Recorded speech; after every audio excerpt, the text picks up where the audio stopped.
Hi guys, today on Michelle's Cozy Kitchen, I am showing you how to clean and season fish.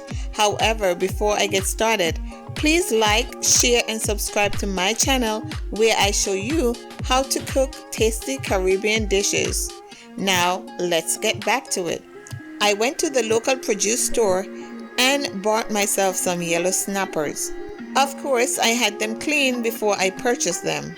Although the guys at the store did a good job, I still go through and clean them again before cooking. Guys, so when you get your fish, please clean them again just to make sure that they're properly cleaned. By doing this, you would remove any leftover scales or organs that are found inside of the fish. And this is how we do it in the Caribbean. So first of all, I am going to place the fish in some water, ensuring that the water covers the fish.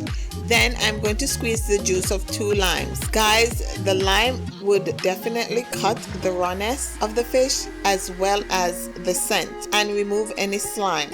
Now I'm going to take one of the fish and using a serrated knife, I am going to scrape along the sides just above the tail. Now look at this, guys. These are scales that have been left on the fish. So you see now why it's important to clean the fish.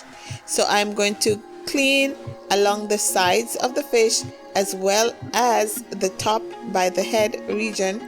Do you see how much scales I'm removing from the fish? Imagine if we had to cook this and we did not do that.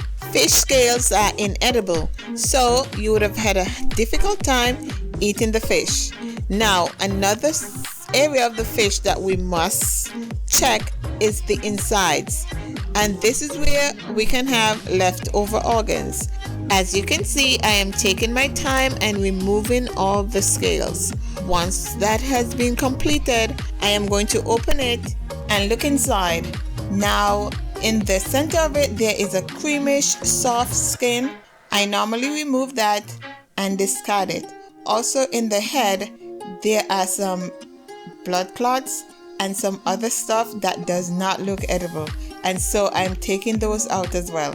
So guys, it is important that you examine the fish carefully inside and out and clean it as best as you can before you cook it. Once I've cleaned it, I am going to give it a diagonal slice on both sides.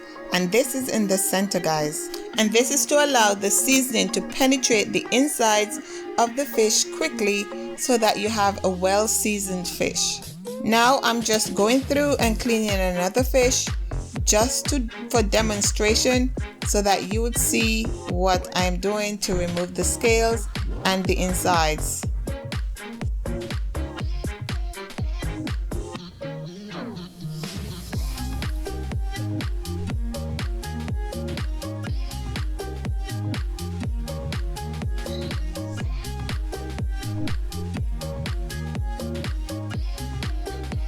During the cleaning process, if you do not want the rawness of the fish to be left on your hands, you can choose to wear gloves. However, in this video, I am not wearing any gloves.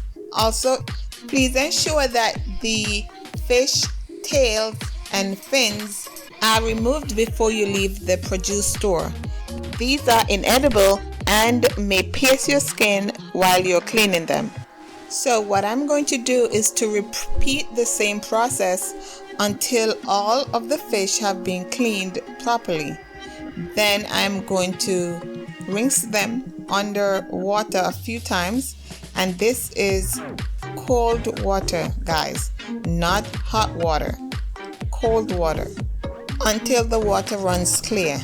Now, as you can see, this is the water that the fish have been soaking in. Just a tip, guys, do not allow your fish to sit in water for too long because they will get spoiled. Also, if they are frozen, you have to wait until they're completely thawed out before cleaning and seasoning them.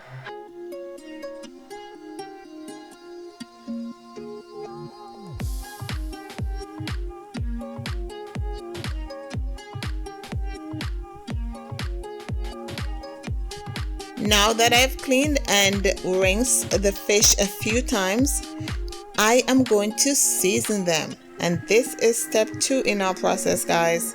Now, if you have watched my other videos, you would have heard me say, guys, that the key to Caribbean cooking is in the seasoning. This is what gives the dishes their great taste. Once you properly season your food, it will taste awesome, delicious, guys. Because I'm going to fry these fish, I am just going to use powdered seasonings and garlic, of course. You know I have to use my garlic. I have to have my grated garlic on this fish.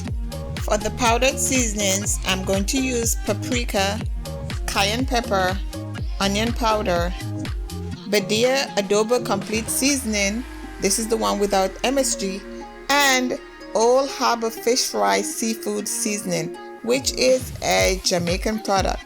And this is the first time I'm using this, guys, so I'm going to let you know how it turns out. So in no particular order, I'm going to add the seasonings to the fish. When applying the seasonings, I make sure that each fish is completely coated with all of the seasoning that I'm using. The Adobo Complete Seasoning, that one is a bit salt, so if you're using it, you have to be a bit careful. Also, the cayenne pepper, well, we know it gives us a bit of heat. And the fish fry seasoning, that one is not so salt, but it has a bit of pepper in it as well. So once I've added the seasoning to one side of the fish, I am going to flip them to make sure that the other side is completely coated as well. And of course, guys, you know I have to put in the garlic, and so I have about 3 cloves of garlic. I am going to peel them, and this is how you peel them, guys. You can do it 2 ways. You can either smash it and remove the skin, or you can just peel it with a knife. I am doing the peeling method where I am cutting the end of the garlic and then just removing the skin. So once I'm done, I'm going to use my handheld grater and grate the garlic onto the fish. And then flip them again so that they can be completely coated with all of the mixture. Please make sure to put the seasoning inside of the fish as well, where there is the opening. There are a variety of ways that you can prepare fish, and in the Caribbean we use basically all of them. We grill, steam, stew, bake, fry, and poach the fish. But my favorite is when the fisherman comes in, they clean the fish, squeeze a lime on it, and put it over the fire to roast. That is one of my favorite ways to eat fish. Let's just go over a few pointers. So if you have never cleaned your fish after purchasing it from the produce store, this is something that I would encourage you to do. Also, have them remove the fins and tail. These parts are inedible, so I would suggest that you just get them removed. So here we have it, guys. I have finished cleaning and seasoning the fish. Here they are, clean and seasoned yellow snapper fish. If you're not going to cook them right away, place them in your freezer until you're ready to do so. But for me, I am going to cook these in a short while. I'm going to put them in a Ziploc bag and place them in the refrigerator to allow them to get seasoned properly. I hope you enjoyed this video. The fish fry seasoning was a great addition, guys. I am happy that I tried it. If you have any questions or comments, let me know. And guys, thanks for viewing. And don't forget to check out my other videos on this channel, and like, share, and subscribe to my channel to learn how to cook delicious Caribbean dishes.